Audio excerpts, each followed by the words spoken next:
Welcome to the Alaska Weather Show on this Friday, July 23rd, 2021. I'm meteorologist Peter Chan coming to you from the National Weather Service. And thank you for joining us this evening. If you'd like additional weather information, you can always go online at weather.gov/Alaska or call the old-fashioned way for a recorded phone line forecast at 1-800-472-0391. And if you have anything you wish to pass along to me, maybe an interesting photograph or a report or question, you can reach me at peter.chan@noaa.gov. In our weather headlines on this Friday afternoon, red flag warnings continue for east central areas through the late evening. It includes the Fairbanks area, the Yukon Flats and surrounding uplands, as well as areas further south along the Elkhorn border to Northway. We've seen scattered thunderstorms that have redeveloped once again this afternoon, and they'll continue into the evening hours. And the primary fire danger is the risk of lightning strikes that could cause some wildfire starts. But it is looking like at least the fire weather threat will be diminishing over the weekend a bit in a little more manageable levels, and I'll show you that. We've had some precipitation along and south of the Alaska Range in association with a couple of easterly waves. The timing's been a little tricky, but we've definitely seen an uptick in the rains today. They will continue into tonight. Some of the rainfall could be a little heavier there in the Alaska Range on the order of an inch or two, which could cause some of the smaller streams to reach bankful, so keep that in mind if you're going to be out in the backcountry. And the low pressure system that's out over the Gulf is going to continue to slowly drift south-southeastward and weaken, but it has initially brought a frontal band of rain now up into the southeast panhandle, and the showers and breezier conditions that have arrived today are going to fall off, and the showers or rain should diminish to more scattered light showers here as we progress through the weekend. And yes, we got our satellite data back, so I'll have that up momentarily. The data flow is able to be restored. So here is where we have the red flag warnings in effect until late this Friday evening, including Fairbanks, Fort Yukon, Eagle down through Northway. Again, the primary threat being scattered thunderstorms and lightning strikes that could initiate some new fire starts.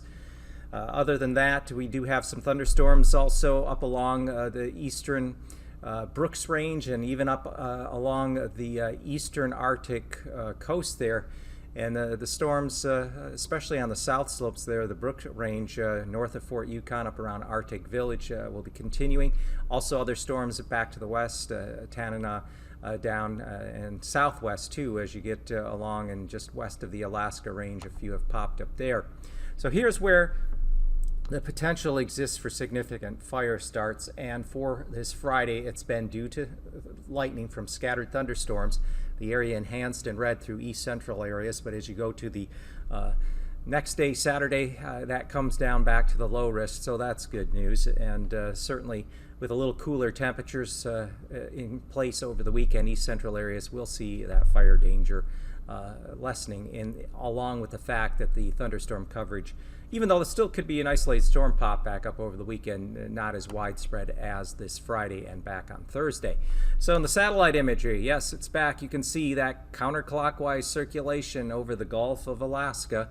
The main center is southeast of Kodiak toward the central Gulf, and that feature is going to slowly drift toward the south-southeast here through the weekend, but that's going to keep some moisture flow up into the southern and southeastern coastal areas with the initial wave of rain running through there now that's finally made up into the southeast along with some breezier conditions, Ketchikan up through Sitka, and trying to spread northward. Also, we continue to still see some showers along coastal areas there, the Kenai down toward Kodiak Island. As we go inland, you can see those enhanced cloud tops along and south of the Alaska Range, those some areas of rain and thunderstorms associated with the easterly wave that's progressing westward. And then also other scattered storms up there around Arctic Village along the eastern or southern slopes there of the eastern Brooks Range. Further northwest, we do have showers up there along the northwest coast around Wainwright, and areas of lower cloudiness, some fog, and a little light precipitation along coastal areas extending down through the west. Very weak area of high pressure is located near St. Paul and St. George. Not much going on with that other than it tends to keep the marine layer rather stable there with some areas of fog. Further west, just a little hint of a trough that's going to be passing through and eventually emerging out in the tip of the Alaska Peninsula as we head into later Saturday and Sunday. So here's the weather map this afternoon. Low pressure there southeast of Kodiak Island, slowly drifting off to the southeast as we head through tonight. Lagging trough, thermal trough, sits up there over east central, northeast central areas along the Alcan border. Weak high pressure off the southwest coast, southwest of Nunavik Island. And for Saturday, not a whole lot of change, at least though the interior won't be quite as warm or as unstable, but those of you along the lower middle Yukon Valley could see some sunshine. They'll push temperatures in the 60s, maybe an isolated 70-degree reading, with that weak area of high pressure still holding there just out through the eastern Bering north of the Alaska Peninsula, and a weak trough approaching from the west. Sunday, look for just weak areas of low pressure out through western portions of the state, which will keep areas of light precipitation still possible, along with some areas of fog. Meanwhile, the rains along the southeast panhandle should begin to diminish to more scattered light showers, and still though, scattered showers will be possible, especially south of the Alaska Range down to the south central coast. So temperatures for lows here Saturday morning will get down into the lower 50s across the inner waterways of the southeast, and lower 50s in general across much of south central areas, maybe tad warmer in Anchorage, upper low stopping around 54, 55. And temperatures pretty much from Talkeetna, Anchorage eastward through the southeast panhandle will generally have highs only in the lower 60s. It'll be a little cooler in some coastal areas, stopping in the 50s. But you can see west of the Alaska Range there, temperatures get back up into the 60s, maybe even flirting with 70. And Sunday morning lows will generally be near 50 there in the southeast panhandle, and around or just above 50, upper 40s to lower 50s there across south central areas. And temperatures on Sunday afternoon might be a couple few degrees warmer in the southeast, back up into the at least lower 60s. Same thing for south central areas, Anchorage and Glen Ellen at 63, but to the west, 68 at McGrath. Could certainly hit out an isolated 70 in the upper Kuskokwim River Basin. And then across the Arctic coast, lows will be mid-30s to near 40 degrees, generally lower 40s along the Seward Peninsula, the west coast there at the Bering Strait. And a rather muggy night there, Fairbanks and Fort Yukon, upper 50s, barely below 60, but with the cloud cover around things, not as warm. 77, one of the higher temperatures forecasted there for Fort Yukon on Saturday afternoon. Elsewhere through the Yukon River Valley, we're looking at temperatures generally in the 60s.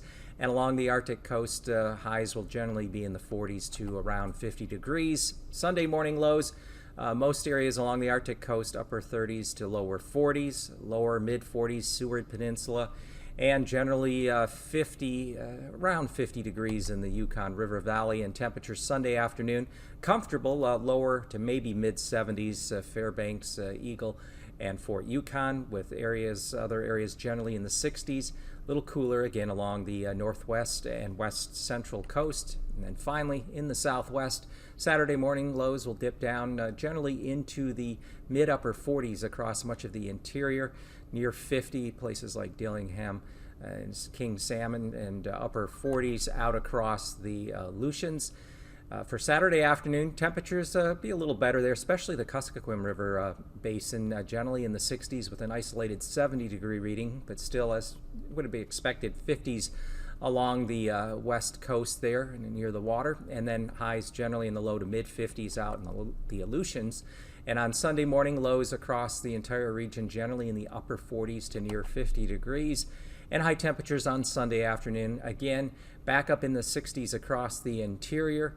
And readings as you extend out the Alaska Peninsula will be upper 50s to near 60 degrees, and generally in the lower to mid-50s across the Aleutians. The temperature outlook July 29th through August 1st to begin the transition into the final month of summer. We are looking for the potential for above normal temperatures shifting back toward the south and west. That would be most welcome. However, it is looking like the driest weather will likely still be on the east side of the state into the southeast, where precipitation could average a bit below normal, whereas over in the west, precipitation could end up being above normal, especially across the YK Delta there south of the Seward Peninsula. So otherwise, we're just transitioning out of the month of July after enjoying some very warm conditions, and so just kind of be in this transition period now. And now, aviation weather around Alaska. And now here's your flying weather. If you are planning a flight this weekend, Saturday into Sunday, we have still that low pressure system that's located in the Gulf of Alaska continue to drift south-southeastward and weaken as it drifts into the North Pacific, but it will bring some IFR conditions briefly to portions of the southeast panhandle, particularly toward the inner coastal mountains. Also, we've had a couple of easterly waves impulses work its way along and south of the Alaska range, so we expect some IFR conditions, especially on the west arm there of the Alaska range and up through portions of the northwest coast as low pressure remains out over the lower Chukchi Sea and IFR conditions across much of the Bering back through the central and western Aleutians. We could still see an isolated to scattered thunderstorm pop up eastern half of the Brooks Range south slopes down toward the central Alcan border there in the Yukon River. Also, there's going to be IFR conditions along south of the Alaska Range to the Kenai and into Prince William Sound, all the way eastward to Yakutat, and then along the west coast there, the western portion of the Seward Peninsula, and again back through much of the central and western Aleutians. Sunday, still off IFR conditions anticipated there, south of the Alaska Range to around Prince William Sound, also along the northwest coast and in through Kotzebue Sound, back along the Seward Peninsula and into St. Lawrence Island, all the way down through much of the Aleutian chain. And then Sunday afternoon should see a fair amount of VFR conditions along the Yukon River from the southwest up through east central areas, but still pockets of IFR holding on around there at Prince William Sound, as well as along the northwest and west central coast through just along the Seward Peninsula, Nunavik Island down into the eastern and central Aleutians. Past conditions Saturday, Anaktuvik should generally be MVFR, but you're going to see VFR conditions the further south you fly of there. Same thing for Adigan, though an isolated thunderstorm could pop up, especially to the east if you're flying east of the south entrance along the south slopes there of the eastern Brooks Range. For Lake Clark and Merrill, Lake Clark will be MVFR. Merrill could start out with some IFR conditions, or at least holding on to IFR conditions in the east entrance with MVFR in the western entrance, and that'll be the case for Rainy Pass. Look for IFR conditions along the east entrance, but generally MVFR conditions on the west entrance. And the same thing there for Windy Pass. IFR conditions will tend to hold along the south entrance, but improve to MVFR as you get out along and north of the north entrance. Same thing with Isabel. Look for MVFR to IFR, especially along the south entrance where there'll be a little more moisture that's hung up. Further east, Mentasta will generally see MVFR conditions during the day, perhaps an isolated thunderstorm popping up in vicinity later in the afternoon or early evening. And then for Tanita Pass, MVFR conditions will trend toward IFR, especially there, the east entrance. And then down through Portage Pass, look for IFR conditions along the east entrance and then through Prince William Sound with MVFR conditions along and west of the west entrance. And then finally, Chilkoot and White could see a brief interval of IFR conditions in the morning, improving to MVFR as we head through late morning and afternoon. Check of freezing levels. Freezing levels are still around or above 10,000 feet along the Alcan border there, the Yukon Flats east of Fairbanks, and generally above 12,000 to near 14,000 feet in the eastern and central Aleutians, but they have come down below 8,000 feet across much of the southeast panhandle, as well as back up through the Seward Peninsula and northwest coast. Icing potential exists between 9,000 and 16,000 feet there across portions of the southeast coast as well as inner channels. Also along and south of the Alaska Range, we'll see icing potential between 11,000 and a flight level of 19,000 feet. And then there up in the northwest, icing possible between 9 and 16,000 feet. And a quick check, there's a low pressure circulation with that Gulf low, weak high pressure in the upper levels there at 30,000 feet along the Alcan border. Stronger jet stream winds coming into British Columbia upwards to 90 knots, as well as 100 knot jet core there out through the western central Aleutians, dropping down to 9,000 feet. You see some winds above 35 knots from the west there, the Seward Peninsula, and then passing south of the central Aleutians, a jet core there of 60 knots at mid levels. And then finally down to 3,000 feet, there could be winds upwards to 45 knots coming into the western Seward, and winds near 50 knots just south of the central Aleutians, where we do anticipate turbulence there in the western Seward, surface to 4,000 feet, as well as surface to 4,000 foot turbulence there in through the central Aleutians. And that does it for your flight weather.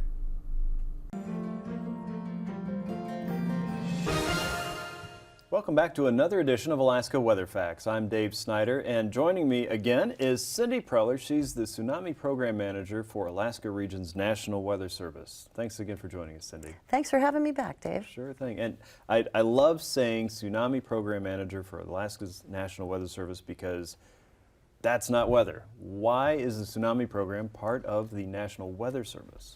Well, it's because the Weather Service absolutely rocks at warning people for every kind of, devastating natural hazard.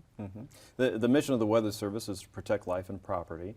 And so how does the Tsunami Warning Center in Palmer, Alaska, which is a very unique office, again, within the Weather Service, it's not weather, how do those folks help us protect life and property? The National Tsunami Warning Center in Palmer is a national warning center, and we analyze seismic traces 24/7 all around the world.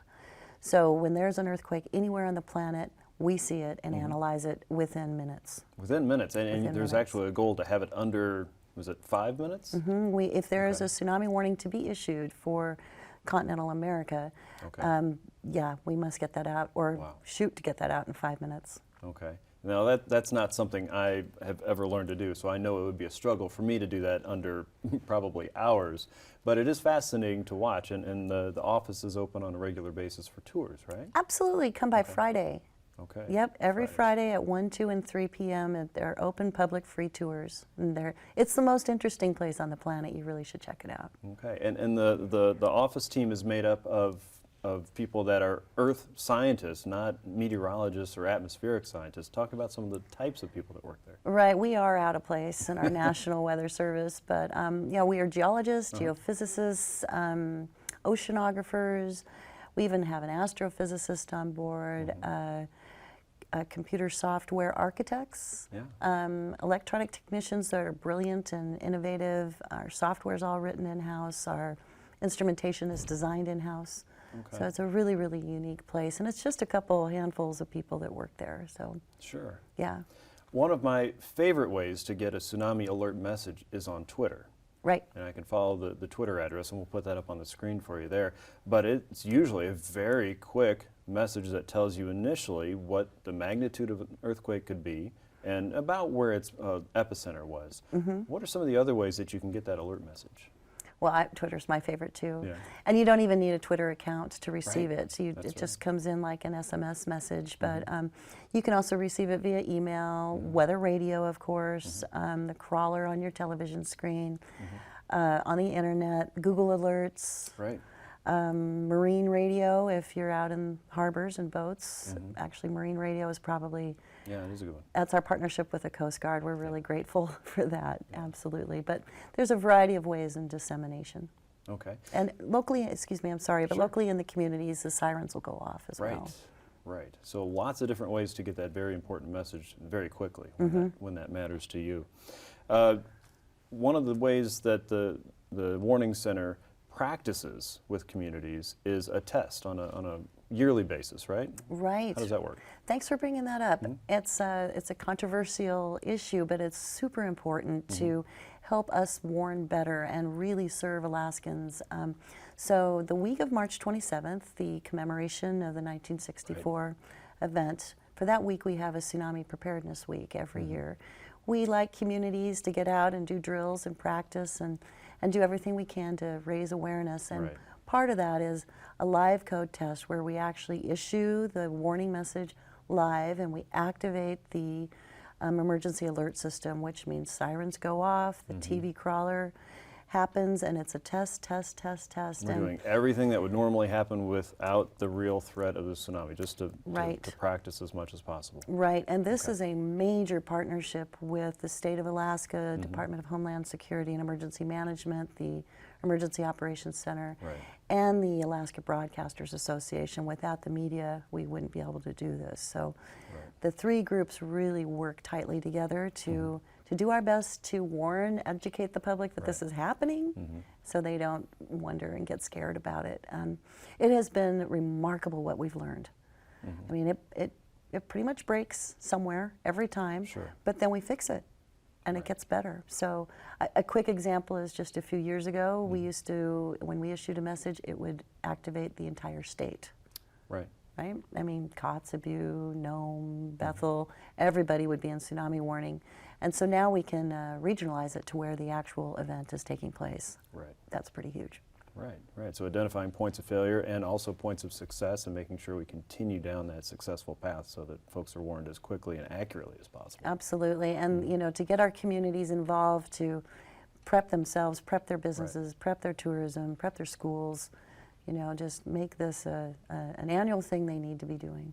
Right. So as citizens wanting to be prepared, we should be prepared to learn more about that test that's happening usually toward the end of March every year. Right, and you should be happy that it's happening. Right. Instead of upset. Definitely be happy that it's happening. Right. Just as we test tornado sirens in tornado country, we also have to test the tsunami program as well. Right, because there isn't enough time. You know, for a local tsunami, the wave will arrive in less than 2 minutes. So it's super important that people know what to do. Very good. Well, Cindy, thank you so much for helping us know more about the Tsunami Ready program and the test. And the Tsunami Warning Center is a very unique and very important job in the National Weather Service that is just fascinating to me every time I visit the office. So it's the only one for the continent. You really should come check it out. It's an international effort. Yes. Wonderful stuff. Thank you, Cindy. Thank you, Dave. And thanks for joining us for another edition of Alaska Weather Facts. I'm Dave Snyder. We'll see you next time.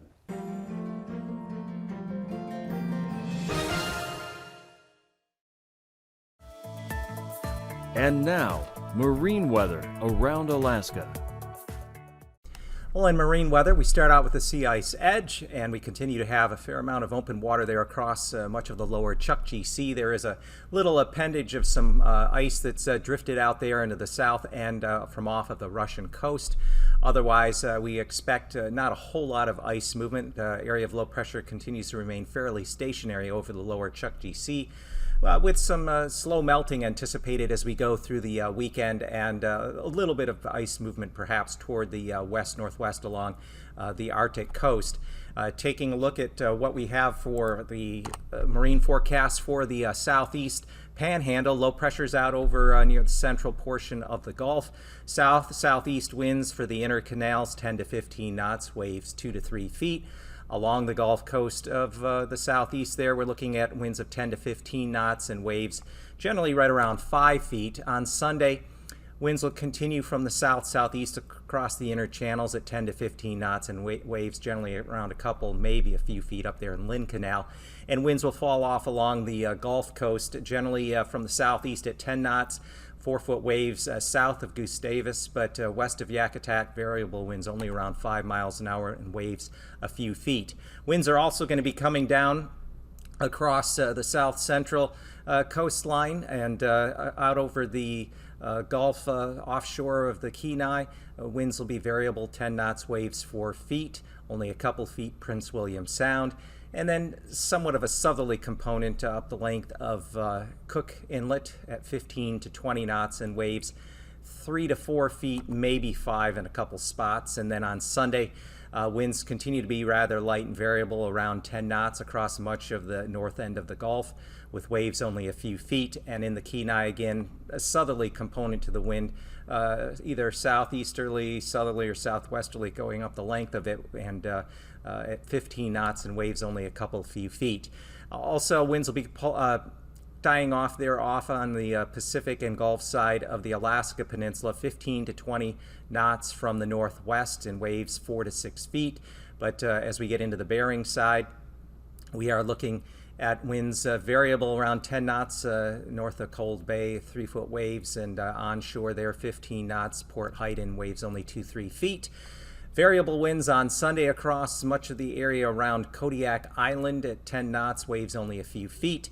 But winds will try to turn a little more south-southeasterly across the southern portion of the Alaska Peninsula, with waves 2 to 3 feet either side there on the Bering or the North Pacific side. Across the eastern Aleutians, winds will be variable at 10 knots. and waves only a few feet on Alaska, Dutch Harbor as you get out from there. And on the west end, west of AKwx, winds pick back up 25 to 30 knots with waves of 6 feet. And then on Sunday, look for winds across the eastern Aleutians to generally be out of the east around 20 to 25 knots as you get toward Atka and Adak. Waves getting back up to 6 to maybe 8 feet. And then southwesterly, 20 to 25 knots, Kiska, Shemya, waves 6 to 7 feet. Winds will be variable across the eastern portion of the Bering, south of Nunavik Island, around St. Paul and St. George. Waves only a few feet, but they turn back more to the south, north of Nunavik Island on up toward Hooper Bay and Imonak at 15 to as high as 25 knots, waves 3-4 feet.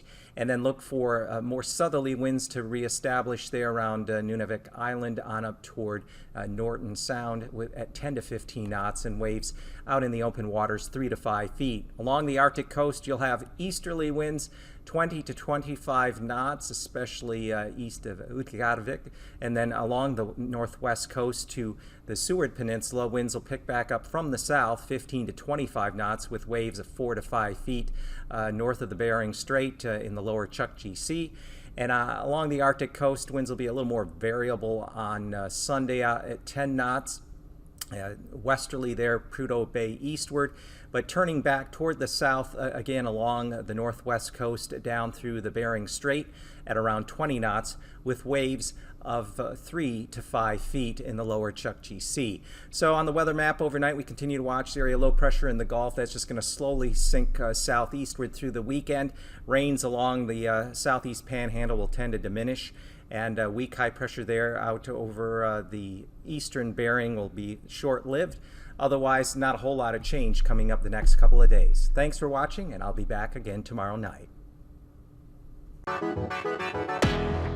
These forecasts are for planning purposes only. Call 1-800-WX-BRIEF for a formal pre-flight briefing. Always file a flight plan before you go flying. The U.S. Coast Guard Auxiliary urges you to leave a float plan with a friend or the harbor master before you go boating.